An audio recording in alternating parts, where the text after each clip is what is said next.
বাংলাদেশি নারীদের বিয়ে করার ব্যাপারে চীনা নাগরিকদের সতর্ক করল দূতাবাস। বাংলাদেশি নারীদের বিয়ে করার ব্যাপারে নিজ দেশের নাগরিকদের সতর্ক করেছে ঢাকার চীনা দূতাবাস। রোববার রাতে দূতাবাসের পক্ষ থেকে এ সংক্রান্ত একটি সতর্ক বার্তা জারি করা হয়েছে বলে এক প্রতিবেদনে জানিয়েছেন চীনের রাষ্ট্রীয় সংবাদ মাধ্যম গ্লোবাল টাইমস। গ্লোবাল টাইমসে প্রকাশিত প্রতিবেদনে বলা হয়েছে, চীনা নাগরিকদের বিদেশিদের বিয়ের ক্ষেত্রে আইন কঠোরভাবে মেনে চলতে বলা হয়েছে সতর্ক বার্তায়।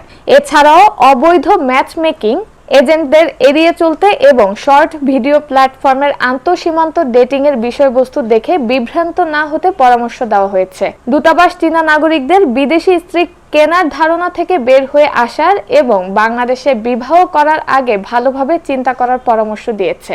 জানা যায়, চীনে নারী পুরুষ অনুপাতের ভারসাম্য নষ্ট হয়ে যাওয়ায় সে দেশের বহু পুরুষ বিবাহের জন্য অন্য দেশ থেকে হবু স্ত্রীকে আনার পরিকল্পনা করছেন। টাকার বিনিময়ে কিছু কিছু এজেন্সি এই সম্ভাব্য স্ত্রী খুঁজে দেওয়ার কাজ করছে, আর এর আড়ালে চলছে মানব পাচার। চীনা দূতাবাস জানিয়েছে, তাদের দেশ কোনো এজেন্সিকে আন্তঃসীমান্ত বিবাহ ম্যাচ মেকিং পরিষেবা চালানোর অনুমতি দেয় না। তাই চীনা নাগরিকদের এসব এজেন্সি থেকে দূরে থাকতে এবং অনলাইন রোমান্স স্ক্যাম থেকে সতর্ক থাকতে পরামর্শ দেওয়া হয়েছে, যাতে আর্থিক ও ব্যক্তিগত উভয় ক্ষতি এড়ানো যায়। এই ধরনের কেলেঙ্কারির শিকার ব্যক্তিদের দ্রুত চীনের জননিরাপত্তা কর্তৃপক্ষের কাছে রিপোর্ট করতে বলেছে দূতাবাস।